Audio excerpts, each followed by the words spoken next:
Hello, everyone. Welcome to the Board Gamers. My name is Dave, And I'm Dirk. and today we're going to go over the second Evergreen product for Arkham Horror, Yeah, the card game, Chapter Two. yeah. They released the individual investigators that will become coming out as individual investigator packs. So those will also become, they'll be evergreen, and so they'll go forward throughout chapter 2. Yeah. All right. So let's take a look. So this is an article that came out last week. We're called Ever Investigating, introducing the new Investigators deck for Arkham Horror, the card game. All right. So as the threats of the mythos only continue to grow, the city of Arkham needs as much help as it can get. With chapter 2 launching with the new core set in just a couple of months, the 5 core investigators, Daniela Reyes, Joe Diamond, Trish Scarborough, Dexter Drake, and Isabel Barnes, are certainly going to have their hands full. Thankfully, they're not alone in this struggle against the mythos. During our in-flight report back in November, we revealed 5 new Evergreen Investigator decks for Arkham Horror, the card game. These decks will release shortly after the new core set and will help form the new foundations of the game going forward. Each one comes with a fully pre-built, ready-to-play deck featuring its title investigator, as well as a plethora of upgraded cards to help expand your deck building options. Today, we're finally able to provide a closer look at what these new investigator decks have to offer. So without any further ado, let's kick things off with Tommy Muldoon. So this will now, when it's the Evergreen Investigators, we'll have 2 from each faction. So we'll have 2 Guardians, 2 Seekers, 2 Rogues, 2 Mystics, and 2 Survivors. So that's pretty cool. So we got the 5 in the core set, and then each of these is an individual investigator box. And I believe when we looked in the store, this is coming like around April. I think They're like 2 months. mid-April. Yeah, it's like a month behind the core set. Yeah, and I'm assuming they're all releasing on the same day, I think. Yeah, I think they will. All right. So the officer. So we've got Tommy. So while he was working with the Boston Police Department, Tommy thought that there was no such thing as real monsters. When he got loaned out to the sleepy river town of Arkham, he learned he couldn't have been more wrong. So this was almost a year ago at this point, and despite still being the new guy, he's pretty sure that he's seen far more out on the beat than anyone else on the force. Now he's working hard to prove that he's not not a laughingstock to the rest of the police department, all while facing off against half the monsters of Arkham. And he's learned that not all monsters have fangs and tentacles. Okay. We'll look at his card when we go through the different cards here. So no longer a rookie, Tommy Muldoon returns to Arkham Horror as the Guardian Investigator with new confidence and a new playstyle. While the previous version of Tommy focused more on taking hits with his assets, this new season version is all about packing serious heat with firearms. His innate ability lets him load extra ammo onto his firearm assets, which works great with both big guns like his signature weapon, Becky, and little ones like the handy service revolver. All right, so let's take a look at. Oops, that is not what I wanted to do. Hold on. Doop. All right, let's take a look at Tommy. All right, so Tommy, the officer. So he is the Guardian. He has a willpower of 3, an intellect of 3, a strength of 4, and a dexterity of 2. He's police, and as an action, he can spend a resource or discard a firearm asset you control from play. Play a firearm asset from your hand, paying its cost. It enters play with 2 additional ammo on it. So basically, if you are paying for a fresh one and spend an additional one to pay for it, you'll get 2 additional ammo on it, or discarding one that you already control. So if you've got one that's out of ammo, you can do that instead of refilling it. The Elder Sign effect is +1, and he can place an ammo counter on an asset he control with ammo uses. He has a 9 health and 6 sanity. Yeah, so it looks like, as the action. So if the asset costs 3, if you're willing to spend 4, yeah, you'll get you get the extra 2 on top of it. So that's, or like I said, if you had one out that you is out of charges, then you can play another one just by discarding that one. Yeah, but instead of paying the extra. Yeah, see, discard a firearm asset, spend one resource, or discard a Or firearm asset. discard. You Oh, control okay, yeah, from yeah. play. So you can spend one that's out of ammo. Yeah, Yeah. okay. All right. Then we got Becky. She costs 2. She provides a will, strength. I mean, a will of combat and a wild for if you throw it into a skill check. Items, weapons, firearm. Tommy Muldoon's deck only uses 2 ammo. As an action, you can spend 1 ammo, fight using your strength. You get +2 fight and deal +1 damage for this attack. And as a reaction, when you trigger the above action ability, you can exhaust Becky. This attack ignores the aloof and retaliate keywords. Ooh, I like that. But it is a 2-handed weapon, so you Yeah. do have to worry about that part. But okay. I think you have the service revolver. So this is a 2-cost asset. It'll provide agility if you use it to skill test, but it is a firearm, item, weapon, police. It uses 3 ammo, and after an enemy attacks, you can spend 1 ammo as a reaction.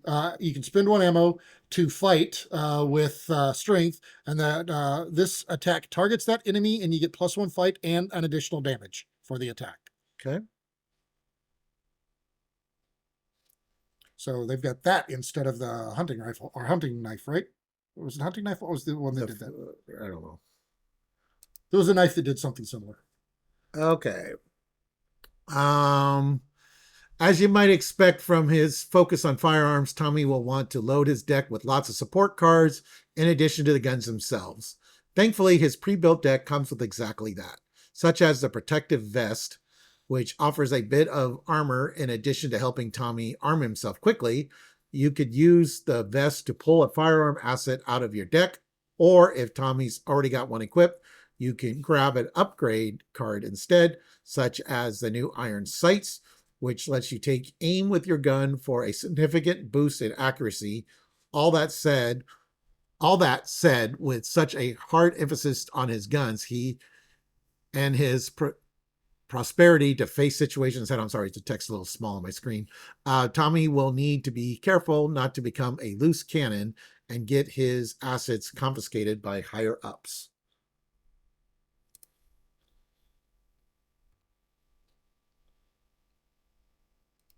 All right, so the protective vest. So this is a 3-cost asset. It provides a willpower if used in a skill test, but it's an armor item. And as a reaction, after you play the vest, you can search the top 6 cards of your deck for a firearm or upgrade card and add it to your hand. Then shuffle your deck, and it provides 2 health, and it uses up the body slot. Yeah, and I'm really liking these, searching because,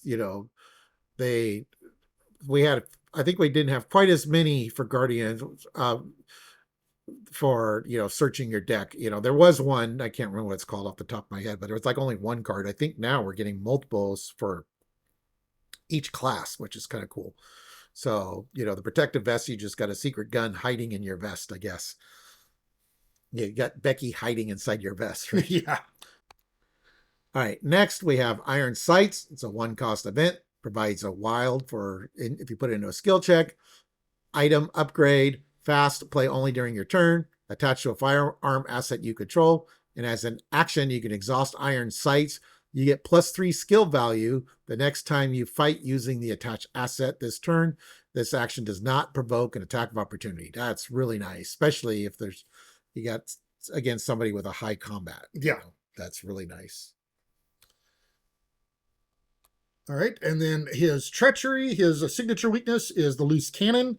So this is a flaw, and whenever it's revealed, you must either discard each firearm asset you control or lose 5 resources. And I do like the way that it's got 2 options. You've got an option, though, so you can do one or the other. Yeah. And hopefully you've got the resources, because losing the guns, not nice. Not fun. That's pretty bad, though.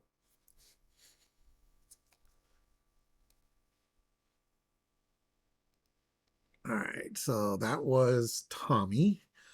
So now we got Carolyn, who's the psychologist.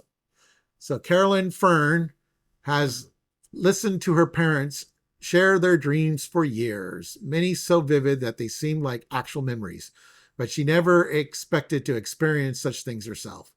Visions of dark caves deep beneath the surface of the world, of alien creatures creeping in the shadows, and thousands of strands of glistening I wonder what she's thinking. Glistening spider webs. Is her mind trying to remind her something she witnessed in her past, a place she went, or is it trying to warn her of something dangerous, something otherworldly, or even something catastrophic still to come? Yeah, she's been there. All right, so with her superb intellect and deep understanding of the human mind, Carolyn returns to the scene as a seeker investigator. Originally a guardian, this new version of Carolyn retains her focus on healing horror, but otherwise takes a whole different approach to the game. Once per round, after you heal horror from an investigator or ally asset through any means, she can automatically discover a clue at your location. So this is a potent bit of action efficiency that allows you to split your attention without sacrificing your ability to get clues for the team. And when you equip Carolyn with her experimental psychology, she can even use that healing to boost an investigator's next skill test by a solid amount. All right, Carolyn Fern. She's got a 3 will, 5 intellect, 1 combat, 3 agility. She's a medic scholar. And as a reaction, after you heal 1 or more horror from an investigator or ally asset, discover 1 clue at your location once per round. And her elder sign is +1. Heal 1 horror from an investigator at your location. Ooh, nice. She's got 6 physical and 9 mental.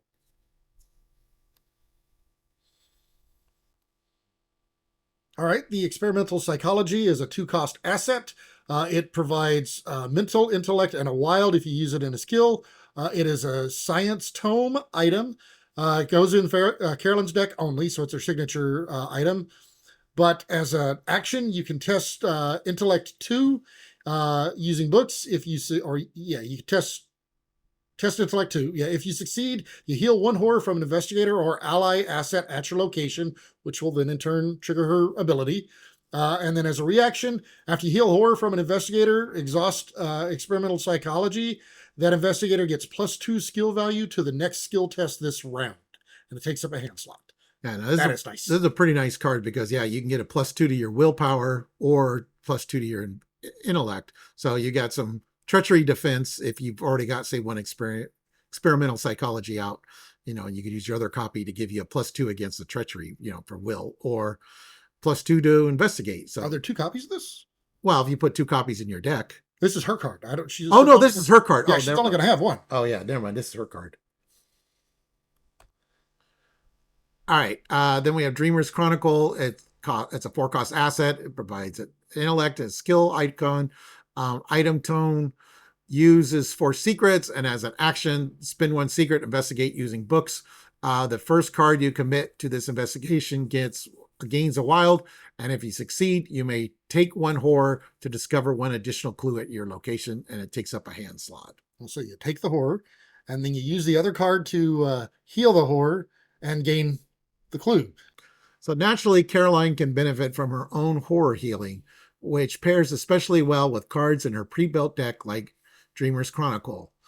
By taking 1 horror, Caroline can use the Chronicle to discover 2 clues at once, and then she can heal the horror with experimental psychology or a different card, such as a psychology student, to immediately discover a 3rd clue thanks to her innate ability. Pair that with private practice, and Caroline will net herself some extra resources to help keep the engine going on later rounds. She just needs to make sure that she doesn't dream too deeply, or else the unbroken web of the Dreamlands might halt her momentum at an inopportune moment.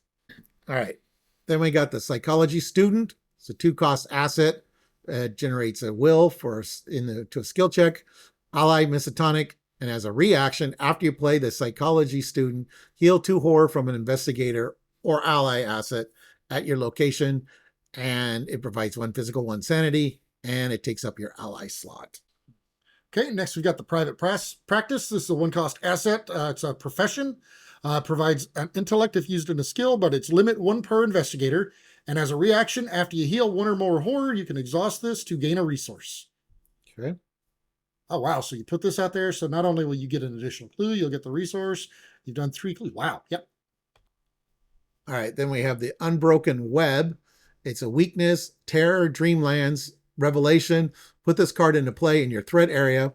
And as a reaction, when you would discover any number of clues, place that much horror on Unbroken Web instead. Then discard this card if it has 4 more horror on it. Forced, when the game ends or you are eliminated, you earn 2 fewer experience.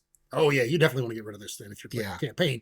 I guess this one's if you're playing a just a one-off though, who cares? Yeah. So that's kind of interesting that it doesn't matter at all if you're playing a one-off. Yeah. Well, we've gotten a few of those now because I think one of the ones in the core set had 2 fewer experience. The new core set? Yeah, I believe so. I can't remember. Very possible. I think it was Joe Diamond. Okay. I think. So that might be like the investigator thing, the seeker thing, I guess. All right.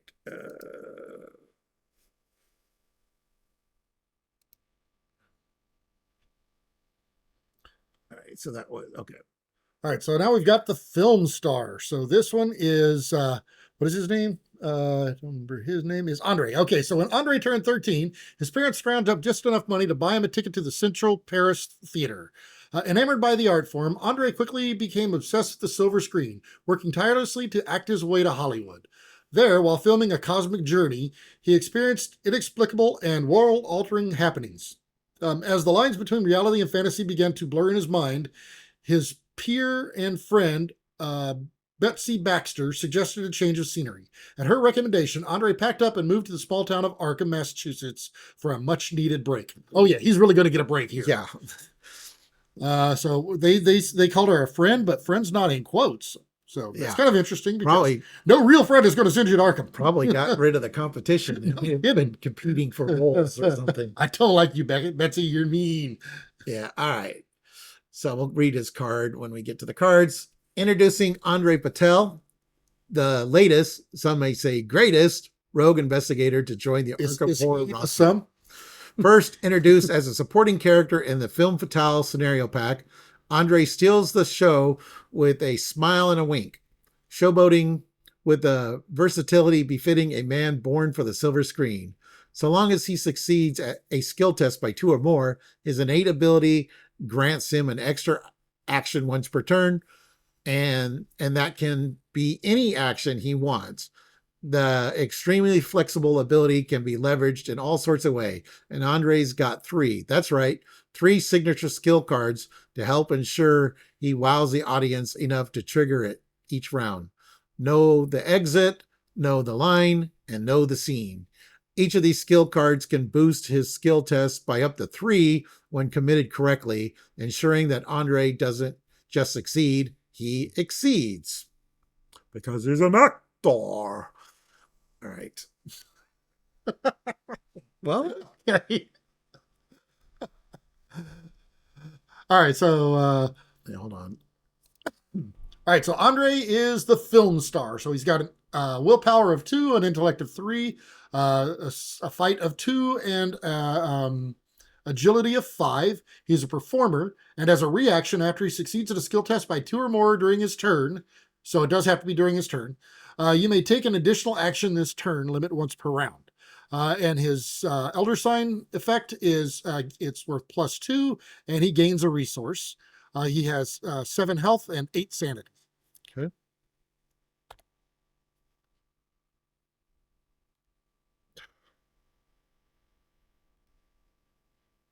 All right. Then here, the first card we got is Know the Exit, which generates a wild for skill check. Is this a skill card? Andre Patel's deck only. While this card is committed to an attack or an evasion, it gets +2 wild. So this will give him 3 wild for attacks or evasions, or 1 wild for anything. Okay, so Know the Line. It's a skill. It's practice skill as well. It's very similar. Provides 1 wild, and it's 2 instead if it's committed to, or 2 additional if it's committed to a scenario card. Yeah, that's pretty cool. And it's not just treachery. It's any scenario. Any scenario card. That is nice. Yeah, that's pretty good. Know the Scene. Andre Patel's deck only. While this card is committed to an investigation or a parlay, then it gains +2 wild. All right. All right, so having an extra action each round opens up a lot of doors, especially for a rogue investigator. And Andre's pre-built deck has plenty of tools to take advantage of it. Standing center stage works particularly well with Andre's playstyle, giving him a boost that scales to the number of actions he's performed that round.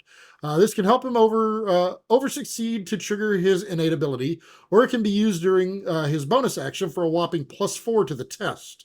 Speaking of over succeeding, the Polished Cane lets Andre use his considerable agility while fighting a foe, potentially allowing him to automatically evade them as well. So long as Andre keeps succeeding, the wealthy benefactor Marcus Singstek will keep funding his efforts, and he won't succumb to the weights of the world on his shoulders. After all, a star like Andre Patel simply can't afford to fail.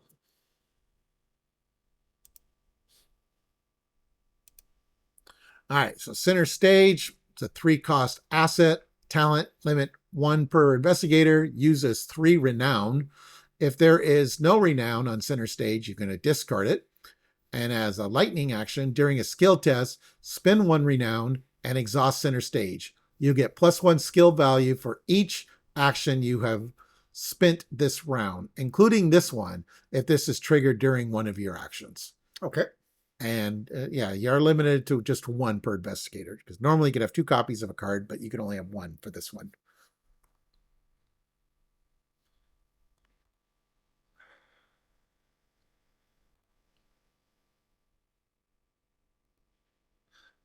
Okay, so the Polished Cane is a 3-cost asset. It provides an agility and a skill test, but it is a melee weapon.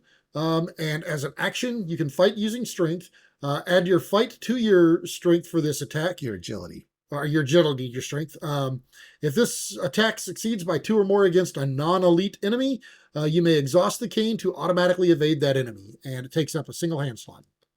Now, I really like this because, we saw the Hammerless that did the same thing, but it had ammo counters. This is unlimited. You don't, you exhaust it to automatically evade, but since you don't have ammo counters, you can use this for each of your attacks.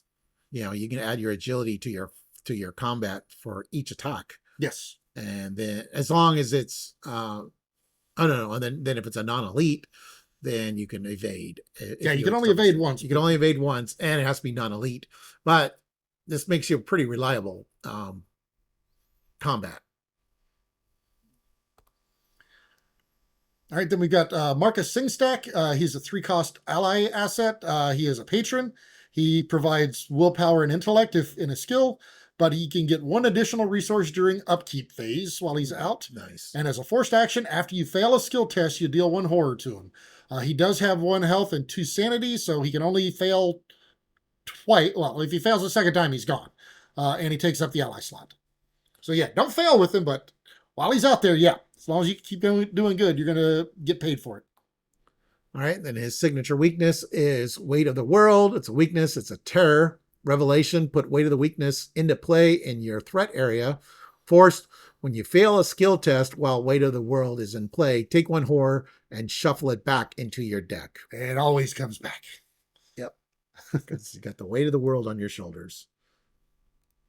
All right, and then we have the Entertainer. So we had an actor, now we have an Entertainer. All right, so while when Marie discovered that her Grand Marae's deck and Sordid Legacy of Blood Magic, Dark. Her Dark and Sordid Legacy of Blood Magic, she did her best to ignore it. It was much easier to just sing in the smoky lounges and packed nightclubs of Arkham, and far less dangerous. But then times got tough. As crowds thinned and patrons grew surly, Marie found herself embracing her Grand Marae's powers to sway her audience, quieting the rowdy ones and enticing the wealthier amongst them to open their wallets. Relying on her dangerous powers increasingly often, Marie felt that they were becoming a necessary tool to get through the day. Surely there would be no cost to this newfound power, right? Of course not. Wrong. Of course not. What could go wrong? Hard times called for harder resolve, and Marie Lambeau returned to the scene ready to rise to the challenge. As a mystic investigator, Marie's playstyle revolves around risk and reward, but unlike her previous version, which focused on placing doom on her own cards in exchange for benefits, this new version of Marie is all about turning her pain into power. Whenever damage is placed on Marie's investigator card from any source, she immediately draws 2 cards and chooses one to keep. This helps her This helps her keep her options open, and since the ability can be triggered once per phase, she can even benefit from it while fending off hazards of the mythos and also weaknesses, Yep. All right, unless it's like a forced revelation or something. Yeah. So her ability can lead to some pretty impressive sequences during a round. With her Grand Marie's charm, Marie can deal herself one direct damage, triggering her ability and netting her an extra card, while also replenishing a charge on one of her assets. The charge can get an extra use out of one of her spells, such as Shadow Meld, which can let her both evade the enemy and move to a new location in the same action. If you play Spiritual Charm before using Shadow Meld, Marie can net herself an impressive amount of resources before she vanishes, which in turn can help her pay for a pricier bit of magic, such as Infuse Life. This sequence allows Marie to keep her momentum going no matter how much damage she takes, just so long as she isn't being called to Guigné. Guigné? Guigné. I'm going to say Guigné. Always remember that power comes at a price. No, that's not true.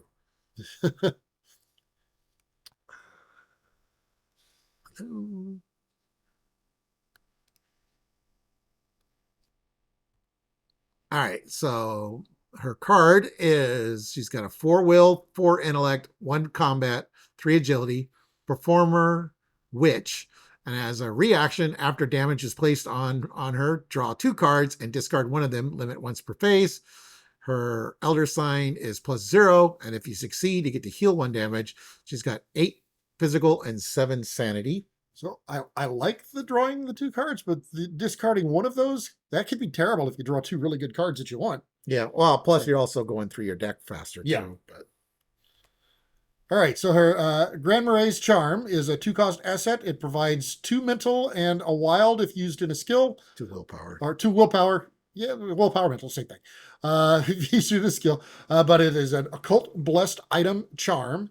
This is her signature asset. But as a lightning action, she can take a direct damage and exhaust the charm to replenish 1 charge on an asset at her location. It takes up a accessory slot, and it comes with 3 health on it. Okay. Shadow Meld, it's a 2-cost asset. It provides an agility, uses 4 charges. As an action, evade using willpower. If succeed, you may spend 1 charge to move to a connecting location. If you reveal the tablet token during this test, remove 1 charge from Shadow Meld. If you cannot, lose 1 action and discard this card, and it takes up 1 of your arcane slots. Now this, again, I'm kind of liking these cards that you reveal a random token, to see if you're going to actually spend the extra charge or if you get away with keep using it. That's kind of fun. I was thinking that those are kind of fun.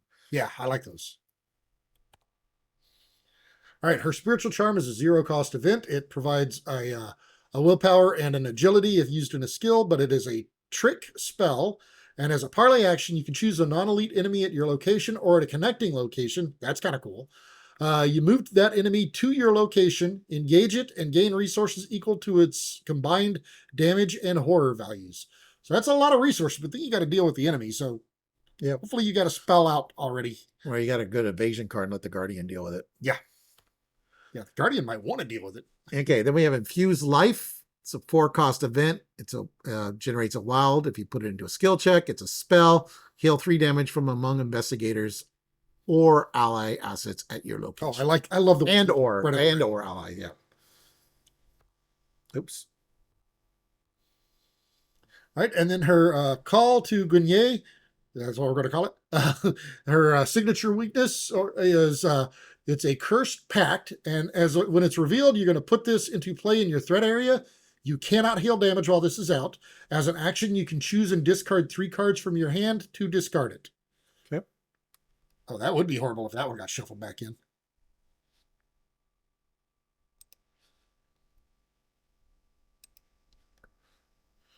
All right. And then our final investigator is the rancher.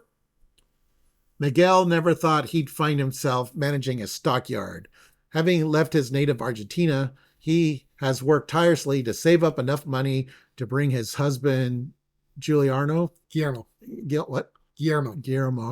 and their daughter Adonia to Arkham. But now his business is at risk. Something has been killing the livestock at night, leaving mutilated corpses in its wake. Stranger still, it's not even killing them for food, but Miguel is more than capable of fighting back. He has tracked this mysterious predator into the local woods, intent on catching it once and for all. All right. So last but certainly not least, we have newcomer Miguel de la Cruz joining the Arkham Horror playable roster as a survivor investigator.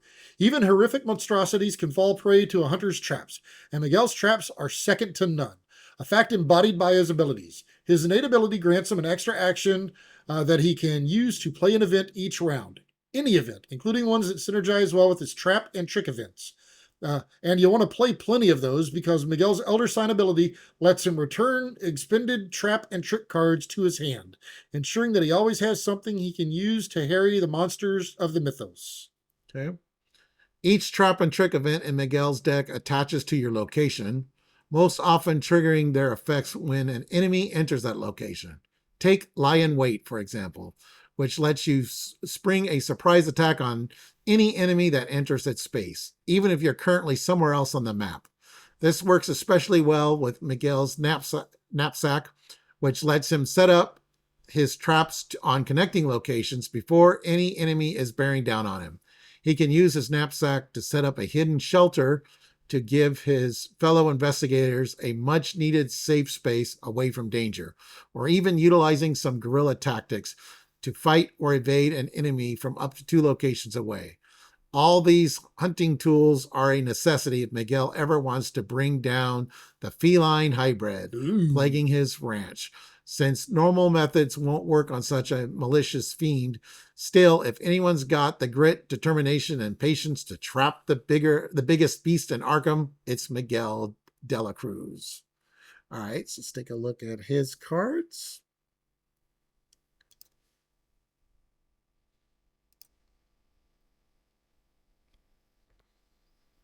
All right, so Miguel de la Cruz, he is the rancher survivor, but he has a willpower of 3, an intellect of 2, a fight of 3, and a agility of 4. He's a hunter and a warden, and he may take an additional action during his turn, which may only be used to play an event. And again, this could be any event. And his Elder Sign effect, it gives it a +1, and you may add a trick or a trap card in your discard pile to your hand. He has 8 health and 8 sanity. So I'm guessing maybe the traps are events or something. Let's see. Yeah. That's what it sounds like. Yep. Okay. So here's one. It's a 2-cost event. Will combat and wild if you put it into a skill check. Lie in wait. Tactic trap. Fast. Attach to your location. Limit 1 trap per location. And as a reaction, after an enemy enters this location, exhaust lie in wait. Fight using strength or agility. Fight that enemy. You get +1 skill value for this attack. You may discard lie in wait for this attack to deal +1 damage. You may trigger this ability from any location. Oh, so nice. So you can fight it from far away. Yeah, yeah. So now, so you could take out like a 2 health enemy that maybe like a hunter appears, like especially on a scenario where a monster's going to spawn at a specific location. You know, you know, and it's an event, but you get to leave it out until it's triggered. So this is an event that could stay out for multiple turns. Yeah. So now the only question I have then is since you're using the lie in wait and you trigger it at somewhere, 3 locations away, if they have alert and you miss, do they still hit you back? Because it doesn't say that you can ignore an alert. But you mean retaliate? Retaliate. Yeah. Yeah. No, I guess so. So yeah, they can still retaliate, I guess. I would assume so, yeah. That's what it sounds like. Which is like it claws you when you're, 3 cities away or something. Yeah. Well, you're clawing it. All right, then we've got Miguel's knapsack. So this is a 2-cost asset. It provides 2 wild if used in a skill. This is an item. This is his signature item. And as a reaction, whenever you play an event, you can exhaust the knapsack. Either play that event at a connecting location as if you are at that location, or draw a card. Ooh, I like that. So if the event, if you don't have an event to play, an extra event to play, you can just draw a card. I do like that. Provides 2 health, and it is a body location. It goes to the body slot. No, you play that event at a connecting location or draw a card. So if you're going to use, oh, okay, I see. Yeah, if you're going to use it at your location, then you get you get the card. Okay, okay. I got it now. All right, then we got Hidden Shelter. It's a 1-cost event. Supply trick, attach to your location, limit 1 per location. And as a reaction, when the round ends, each investigator at this location may choose one of the following: draw 1 card, gain 1 resource, heal 1 damage, or heal 1 horror. Force, after an enemy enters this location, discard Hidden Shelter. So, yeah, that's pretty nice. Well, that one will be really sweet at the, like, say, at the first turn. Play this first turn so that you can get the ability out of it while everybody stays where you're at for setup for 1 turn. Mm-hmm. That'd be kind of nice. Yeah, if an enemy, if someone draws an enemy during the Mythos phase or something, yeah. All right, the Guerrilla Tactics. So this 1-cost event. Are we doing Guerrilla Tactics yet? Yeah, so the Guerrilla Tactics 1-cost event provides a fight and an agility if used in a skill test. It's a tactic, and you can fight using strength or evade using agility. You get +1 skill value for the test, and you may target an enemy at a connecting location as if you were engaged with that enemy. Okay. This is actually nice to get somebody off, get a enemy off another investigator or something. Yeah, and you don't have to worry about hitting the investigator if you miss, because you're engaged with the enemy. They target as if you were, yeah. All right, and then we got the Feline Hybrid. Oh, that is it's a weakness. 3/2/3. So 3 combat, 3 agility, 2 hit points. Creature mutated, elusive, hunter, prey, Miguel de la Cruz only. Feline Hybrid is immune to player card effects. Ooh. So yeah, so all those traps it's immune to. So it kills for sport, not for sustenance. Yeah. So if it's immune to player card effects, I wonder if that means like weapons and stuff too it's immune to. If you have to just use base attacks. That's kind of what I'm thinking, because it only has 2 health. Right. So like you couldn't even use a machete or something against it. Yeah, I'm thinking you have to punch this thing down. Yeah. But yeah, like you said, it only has 2 hit points.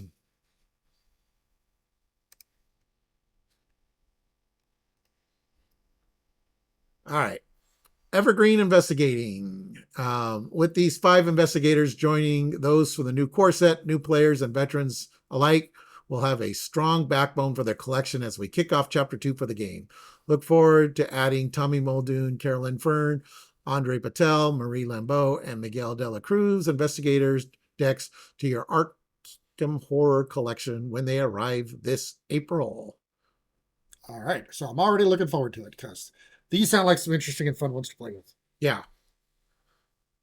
Yeah. So this, I'm still a little bit scared about a limited card pool. For trying to play just the current stuff.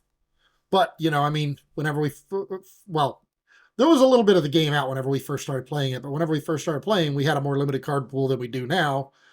So it's like, kind of resetting things a little bit. Oops. See when it comes up? Yeah, it's trying to, I think it's off. So it looks April 17th. Okay, so that is about 2 months. Yeah. So it's about a month after the other one. Yeah, because of course, that I believe is March 20th. So at the time of this recording, this is February 20th. So so we got like a month from now, and this would be like 4 weeks after, so not quite a month. So yeah, so we're getting a bunch of Arkham stuff in March and April. So that's pretty cool. Yeah, I'm looking forward to these products. So, and yeah, like I said, I think there was, I believe there's still kind of a current format. There's another article that we weren't going to go over all the details on, but I'll just thumb it real quick, just part of it. Oh, just to mention, yeah. Just to mention. So there's another article. So this came out yesterday. and this is about the taboo, so we're not actually going to go over the taboo part. Yeah, But because they we figure mention, if you are using the taboo list, you already know what it is, and you've probably already looked at it. right, this is chapter one stuff, but they did mention, so there's like errata for some cards, but they did mention um the new formats at some point. Yeah. So current, legacy, and limited. So this is a kind of a beta version. Kind of, they're doing the same thing with Marvel Champions as well. So we'll talk about the environments in case you're just only interested in the Arkham and you haven't seen our Marvel Champions videos. But so we got three environments. We got current, legacy, and limited. So legacy is everything that you have, and then current is going to be what's available in stores, and then limited is like where you want to create your own card pool base. So last but most certainly not least, we like to thank everyone who has engaged with the beta versions of our upcoming deck building environments over the last year. So talking about playtesters, I'm guessing. We got some great insight into the current, legacy, and limited environments, and we are looking forward to releasing the official version soon alongside the Chapter 2 core set. We also thought that this would be a great place to clear up a couple of questions we've seen about the environments going forward. So first and foremost, the original Arkham Horror the card game core set and Investigator starter decks from Chapter 1 will not be included in the foundation of the current and limited card pools in the final release. The official versions of these environments will list the Chapter 2 core set and Investigator decks as evergreen products instead, with the Chapter 1 core set and each Investigator starting deck remaining viable options for your limited pools and a permanent part of Legacy. As for the beta versions of the environments, those will be preserved for posterity via this FAQ release. If you enjoy deck building and playing using these card pools and would like to revisit a Chapter 1 variant of the various environments every once in a while, the rules for doing so will remain intact in this document. So the 7.5, what is it called? I think it's 7.5, right? Oh, no, 2.5, the 2.5 so version of the rules. Do we have it? So if it's similar to Marvel Champions, it's probably the last 2 or 3 product waves. So that's probably Hemlock Vale, and let's see, Hemlock Vale and Drowned City are probably in the current environment, but we'll have to wait, until Chapter 2 comes out to get it official. I don't remember what the product was before Hemlock Vale.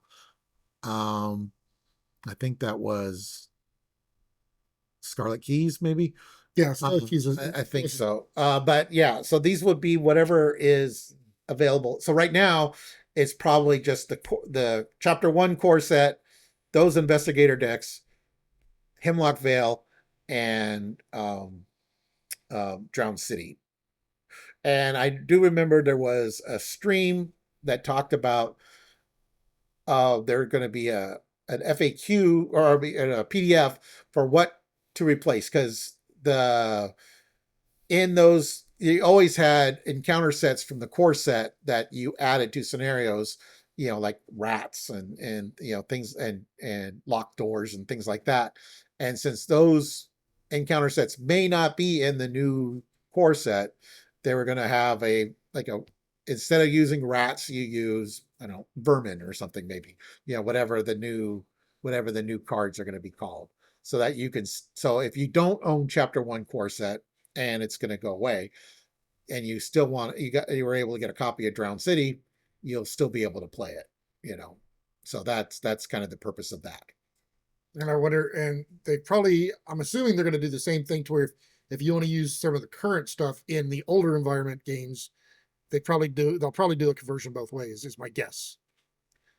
Well, I mean, it's current format, so I'm assuming it's just, you would use the new Investigator cards. Now, right. The thing with the environments is it's usually only the player cards but Arkham, that's like the way Marvel Champions is, but Arkham is a little different because you actually pull encounter cards from the current core set, which the current core set of which is the revised core set from like 2019 or whatever it was, will be gone, or 2021. I think. But like I'm saying, like for example, if you were to do the carnival one, you know, and you just have, you know, if you wanted to use that, but in the current environment, you would have something to tell you which sets to use in the current environment instead to replace the older environment. So I'm just assuming that translation is going to go both ways. Well, for the standalone scenarios, you very rarely use other cards that are outside that product. Well, I mean, I was just using that as an example, but I mean, like maybe not standalones, but like one of the older campaigns or something. Well, at that point, then you're playing Legacy, so it doesn't matter. Okay. You know. All right. Well, anyways, thank you for watching, everyone. Please like and subscribe. And if you want to see more content by us, go ahead and hit that notification bell down there, and you'll get alerts whenever we post new videos. All right, see you.